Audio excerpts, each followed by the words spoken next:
নমস্কার বন্ধুরা, দিতির রান্নাঘর উইথ ব্লগ চ্যানেলে আপনাদের প্রত্যেককে স্বাগত। দেখুন, আজকে নিয়ে চলে এসেছি কানমাগুর মাছের কালিয়া। তো আজকের এই কানমাগুর মাছের কালিয়াটা আমি কিভাবে করলাম চলুন দেখে নিন। তো এই যে এদিকে কড়াইতে তেল গরম করে নিয়েছি, আর কানমাগুর মাছের কালিয়াটা করার জন্যে আমি কিন্তু মাছটাকে ভাজবো না। প্রথমে তেলের মধ্যে দিয়ে দিচ্ছি আলু।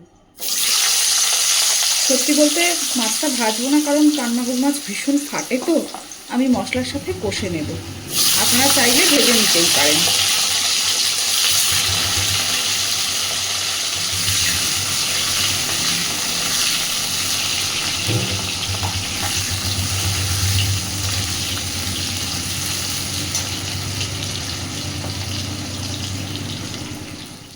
আলুগুলোকে আমি খুব বেশি কড়া করে ভাজবো না, এর মধ্যে একই সাথে দিয়ে দিচ্ছি কিছুটা পেঁয়াজ কুচি আর টমেটো কুচি।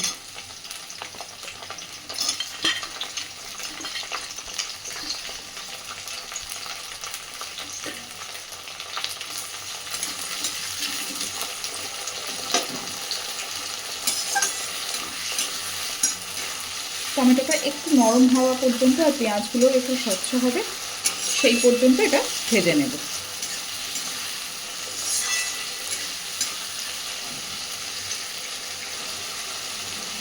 দেখুন, টমেটোগুলো কিন্তু নরম হয়ে গেছে, একদম গলে গেছে।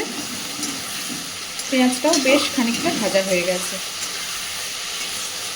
এই পর্যায়ে আমি অল্প একটু পেঁয়াজ, আদা আর রসুন একসাথে করে বেটে রেখেছি, সেই বেটে রাখা মশলাটা দিয়ে দিচ্ছি।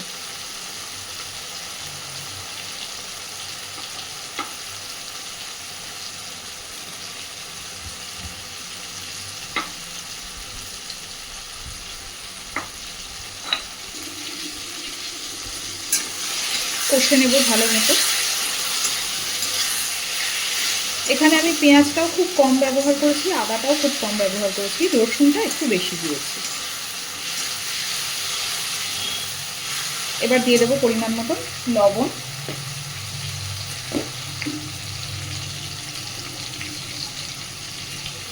আমি মাছে আগে থেকেই একটু লবণ, হলুদ আর একটু কাঁচা সর্ষের তেল মাখিয়ে রেখেছি, তাই লবণটা একটু বুঝেই ব্যবহার করব।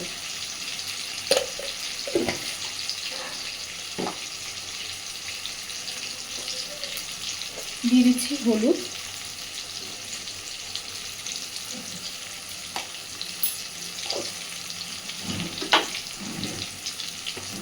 আর দিচ্ছি লঙ্কা গুঁড়ো।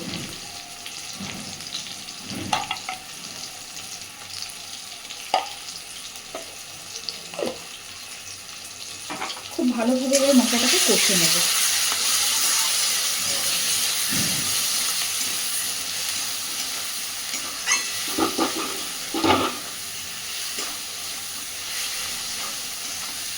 একই সাথে এখানে আমি মাছটাও দিয়ে দেবো, দিয়ে মাছটার সাথে মশলাটাকে একসাথে কষবো।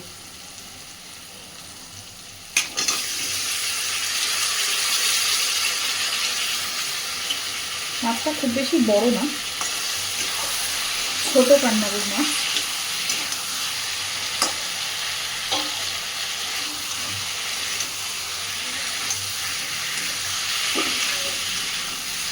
এইবার ভালো করে মশলার সাথে মাছটাকে দিয়ে একসাথে করে কষে নেব। আমি আবারও বলছি, আপনারা কিন্তু চাইলে মাছটা ভেজে ব্যবহার করতেই পারেন।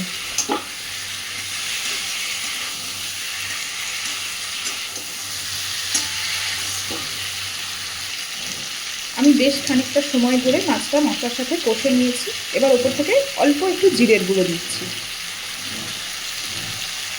খুব সামান্য দিয়েছি।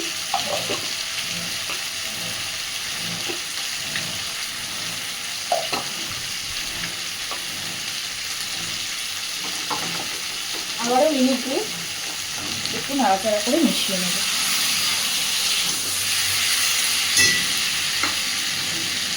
মশলার পাত্রটা ধুয়ে অল্প একটু জল দেবো।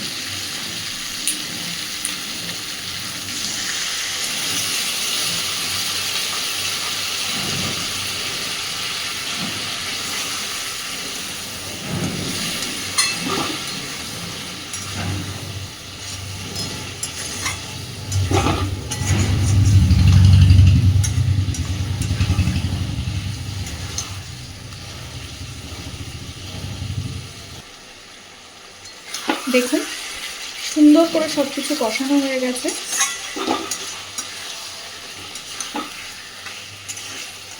মশলা থেকে তেল ছাড়তে শুরু করেছে।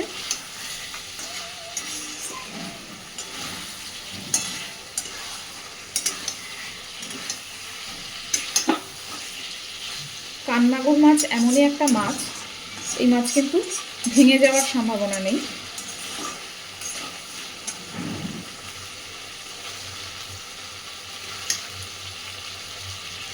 এইবার দিয়ে দেব ঝোলের পরিমাণ অনুযায়ী জল। খুব বেশি জল দেব না,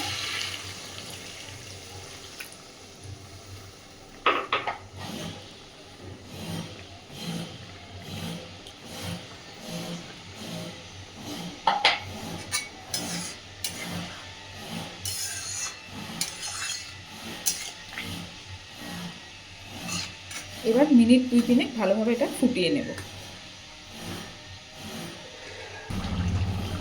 তো এদিকে দেখুন কানমাগুর মাছের কালিয়া আমাদের একদম রেডি। সবই সুন্দরভাবে সিদ্ধ হয়ে গেছে, আলু তো একদমই সিদ্ধ হয়ে গেছে। এবার আমি গ্যাসের ফ্লেমটা অফ করে দিচ্ছি। এই পর্যায়ে আপনারা যদি কেউ চান তো গরম মশলা দিতে পারেন, কিন্তু আমি দেব না। তো চলুন এইভাবে অবশ্যই বাড়িতে একবার কাঁচা, যারা কানমাগুর মাছ খান তারা এইভাবে একবার কাঁচা কানমাগুর মাছের কালিয়া বানিয়ে খেয়ে দেখবেন। এটাও কিন্তু খেতে ভীষণই ভালো হয়। আর যারা ভেজে খান তারা ভেজে করবেন, কিন্তু রান্নার প্রসিডিওরটা এইভাবে একবার করে দেখবেন। আশা করি আপনাদের সকলেরই ভালো লাগবে। তো চলুন আজকের রান্নাটা কেমন লেগেছে আমাকে অবশ্যই জানাবেন। আর প্লিজ আমার চ্যানেলটাকে লাইক, শেয়ার এবং সাবস্ক্রাইব করে আমার পাশে থাকবেন। ধন্যবাদ।